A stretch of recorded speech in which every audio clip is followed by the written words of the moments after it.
हे रुईचं पान आणि तिळाचं तेल हे जर का एकत्र करून वापरायला सुरुवात केली तर चॅलेंज देऊन सांगतो मी, तुम्ही खात असलेल्या कुठल्याही भारीतल्या भारी औषधांपेक्षा हे चांगलं काम करणार. कशावरती काम करणार समजून घ्या. तर रुईचं काय करायचंय, रुई आपल्याला सगळीकडे मिळते. आपल्या आजूबाजूला मोकळ्या मैदानामध्ये कोपऱ्या कापऱ्याला कुठेही रुईचं झाड आपल्याला आलेलं दिसतं. पूजेमध्ये ह्याला विशेष स्थान आहे. अतिशय विषारी झाड असल्या कारणाने ह्याचा आणि तोंडाचा संपर्क आला नाही पाहिजे, म्हणजे हे चुकूनही आपल्या तोंडात गेलं नाही पाहिजे. ह्याचं चीक निघतो, पान तोडल्यानंतर ह्याचं चीक निघतो, तर ते आपल्या तोंडात गेलं नाही पाहिजे. विशेषतः थोडीशी सावधानी बाळगणं.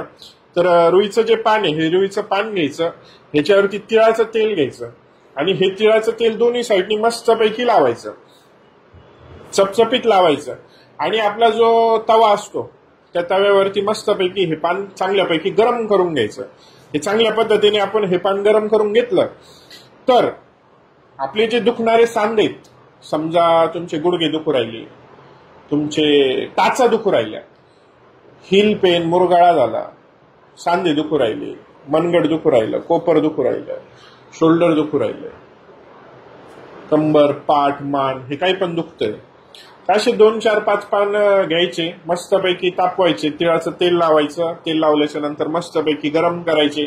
गरम झाल्यानंतर कोमट असताना, म्हणजे चटका बसणार नाही असं आपल्या दुखणाऱ्या सांध्यांवरती हे पान बांधून टाकायचं.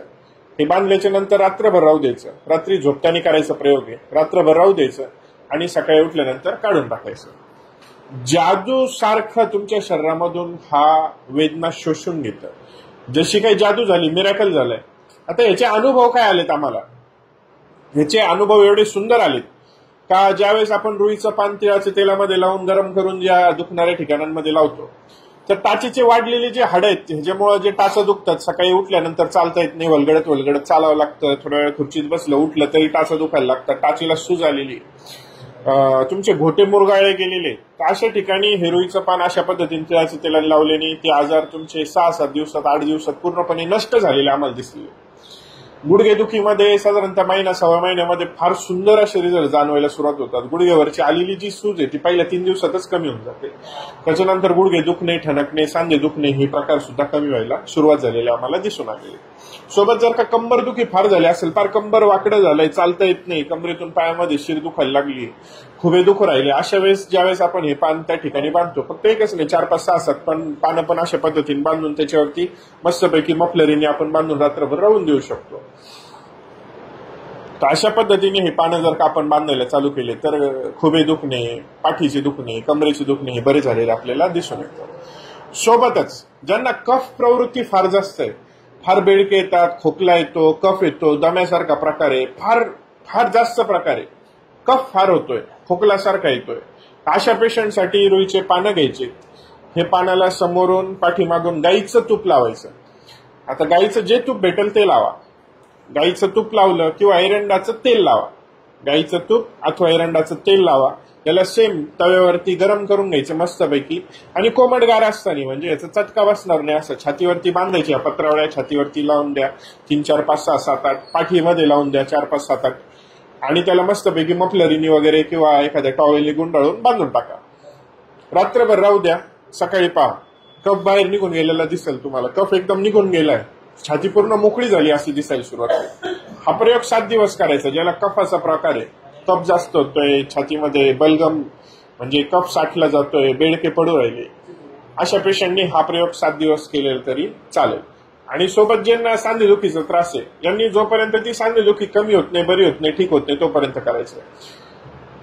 टाचेचं हाड वाढणं आणि अँकल दुखणं ह्याच्यामध्ये तर हे रामबाण उपाय, म्हणजे कुठलंही औषध ज्या ठिकाणी काम करत नाही, तुमचे MRI झाले, सिटी स्कॅन झाले, एक्सरे काढून झाले, टाचेचे हाड वाढले, टाच तुटली फुटली काही जरी झालेलं असलं तरी त्या ठिकाणी लावा.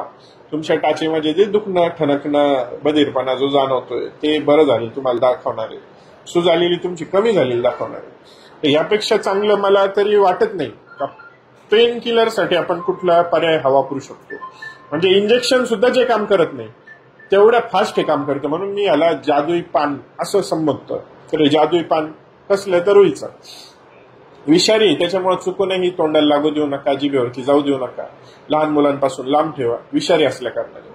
आणि प्रयोग करत असताना जखमा वगैरे नसतील शरीरावरती तर प्रयोग करा, जखम असतील तर त्या जखमेवर पण ठेवू नका, कारण की ह्याच्यामधले जे विषारी तत्व आहेत हे आपल्या शरीरामध्ये जाऊन आपल्याला त्रास देऊ शकतात. तर फक्त एवढं एक प्रिकॉशन असेल.